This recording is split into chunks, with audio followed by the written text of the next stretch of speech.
La vasa previa. Para entender esta patología, primero tenemos que ver algo de anatomía, en concreto de anatomía de la placenta y del cordón umbilical. Bueno, pues tenemos aquí un dibujo de una placenta, ¿vale? Con las diferentes partes que vamos a ir señalando. Mirad, lo primero de todo es esta parte de aquí que es más externa, que se trata del miometrio, es decir, la capa muscular uterina, que vemos aquí, pues que es la capa como más externa. Estos vasos sanguíneos que vemos por aquí son los vasos sanguíneos maternos, ¿vale? O sea, por ahora toda esta parte es lo que es la parte materna. Si nos metemos un poquito más adentro, tenemos la decidua basal, que es la parte materna todavía, pero que ya forma parte de la placenta. Esta otra capa de aquí es el espacio intervelloso de la placenta. Por aquí tenemos el corion frondoso. Recordamos que el corion es la parte fetal de la placenta con funciones hormonales, o sea, lo que hace es desarrollar y liberar hormonas. En este caso, pues el frondoso, la diferencia que tiene con el liso, que vamos a ver más adelante, es que tiene vellosidades, como vemos por aquí, ¿vale? Luego tenemos el corion liso, como acabo de comentar, que la diferencia es que no tiene vellosidades. Esta parte, que es la más externa, es el amnios, que el amnios también vamos a recordar que tiene funciones protectoras, o sea, su función es protectora, a diferencia del corion, que tiene funciones hormonales. Y luego, esto que sobresale por aquí, pues es el cordón umbilical, ¿vale? Y en el cordón umbilical tenemos la vena umbilical y las arterias. Bueno, aquí se señala uno, pero son dos, ¿vale? Son dos arterias umbilicales, que la vena umbilical transporta sangre oxigenada y las arterias umbilicales transportan sangre desoxigenada, al revés que en la circulación del adulto. Por aquí tenemos venas maternas. Eso es un poquito más de repaso, pero vamos, esto yo creo que ya no tiene tanta importancia como lo que acabamos de ver. Pues eso, las venas maternas, volvemos a la parte materna, y la arteria espiral del útero, ¿vale? Así como extra. Lo que nos vamos a centrar ahora es en esta parte, como hemos dicho antes, el cordón umbilical. Las partes del cordón umbilical, bueno, esto es un corte transversal de lo que es el cordón, muy básico, ¿vale? Pero bueno, es bastante explicativo, por eso he decidido poner este dibujo.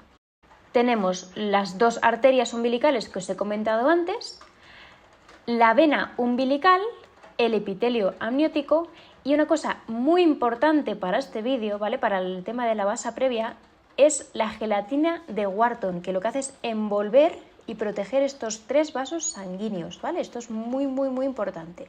El problema que existe es que esta gelatina de Wharton no existe, ¿vale? Entonces, estos vasos sanguíneos están totalmente expuestos y desprotegidos. Pues bien, ahora que hemos visto un poquito de anatomía, vamos a ver qué es la vasa previa como tal.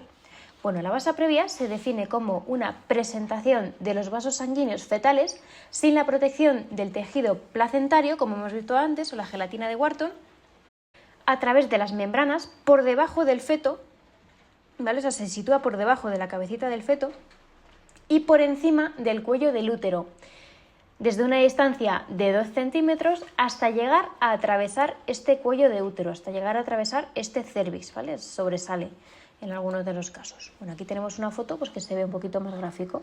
Vemos que tienes aquí los vasos sanguíneos del feto, pues aquí al lado del cuello del útero. La incidencia de la vasa previa, pues es verdad que es una patología muy poco frecuente. Su incidencia es de 2,1 por cada 10.000 gestaciones, o sea, fijaos que no es una patología que veamos todos los días. Y hay 3 tipos de vasa previa. Bueno, yo diría que hay 2, ¿vale? Pero se ha descubierto algunos casos con un tercer tipo, por eso lo he incluido, pero vamos, los más comunes dentro de lo poco común que es la patología son los 2 primeros. Tenemos el tipo 1, que está asociada a una inserción velamentosa, refiriéndose en este caso con velamentosa a lejana, del cordón umbilical. Es decir, los vasos sanguíneos umbilicales se separan del margen placentario quedando unidos solo por un pliegue del amnios. Es decir, los vasos se insertan en lugar de en la placenta, que es donde deberían insertarse, en las membranas ovulares, como se puede ver aquí en la imagen, siendo este tipo de vasa previa el más frecuente. Después tenemos la vasa previa tipo 2, en la cual la placenta es bilobulada o subcenturiata, es decir, A causa de una anomalía morfológica, la placenta, en vez de tener un solo lóbulo, que sería lo normal, tiene varios lóbulos con vasos sanguíneos que, para comunicarse entre ellos, pasan por el orificio cervical interno. Este tipo de vasa previa es un pelín menos frecuente. Y luego ya tenemos la vasa previa tipo 3, que ya os digo que esta es rarísima de ver, en la cual los vasos sanguíneos siguen una trayectoria de boomerang, sin inserción velamentosa del cordón. Y estos vasos sanguíneos cruzan las membranas a lo largo del margen placentario. Causas o factores de riesgo de la vasa previa. Bueno, pues una de las causas o factores de riesgo, más bien diría yo que son todos factores de riesgo, ¿vale? Es la inserción baja de la placenta, es decir, la llamada placenta previa, suelen ir de la mano. La mayoría de las veces van de la mano placenta previa y vasa previa. También puede deberse a alteraciones anatómicas de la placenta, como hemos dicho, pues una placenta bilobulada. Se ha visto también que se presenta mucho en gestaciones múltiples y en fecundaciones in vitro e inyecciones intracitoplasmáticas de espermatozoides. También saber que entre el 6 y el 14,3% de los casos de vasa previa se diagnostica sin tener la mamá ningún tipo de estos factores de riesgo. Complicaciones. Bueno, pues la complicación principal es el sangrado masivo en el feto y la madre si se rompen las membranas en el momento de antes de comenzar el parto. Es decir, si esta mamá rompe aguas, pues existe una posibilidad muy elevada de que se produzca este sangrado masivo. La probabilidad de muerte fetal en este caso pues es bastante altilla, es del 50%.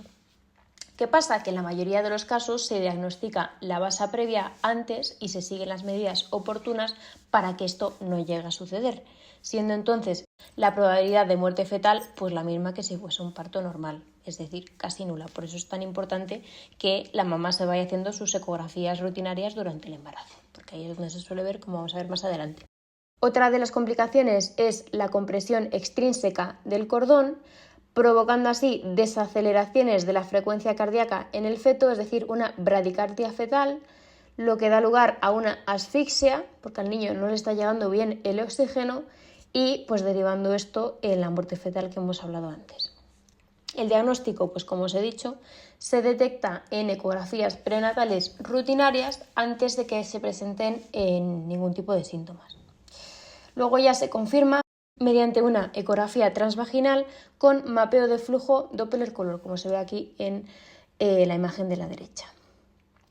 Síntomas de la vasa previa, pues es más o menos como una especie de tríada. Tenemos el sangrado vaginal sin dolor, importante, sin dolor, una bradicardia fetal que veremos al realizar el monitor a esta mamá y una rotura de membranas. El tratamiento protocolo de la vasa previa consiste en lo siguiente.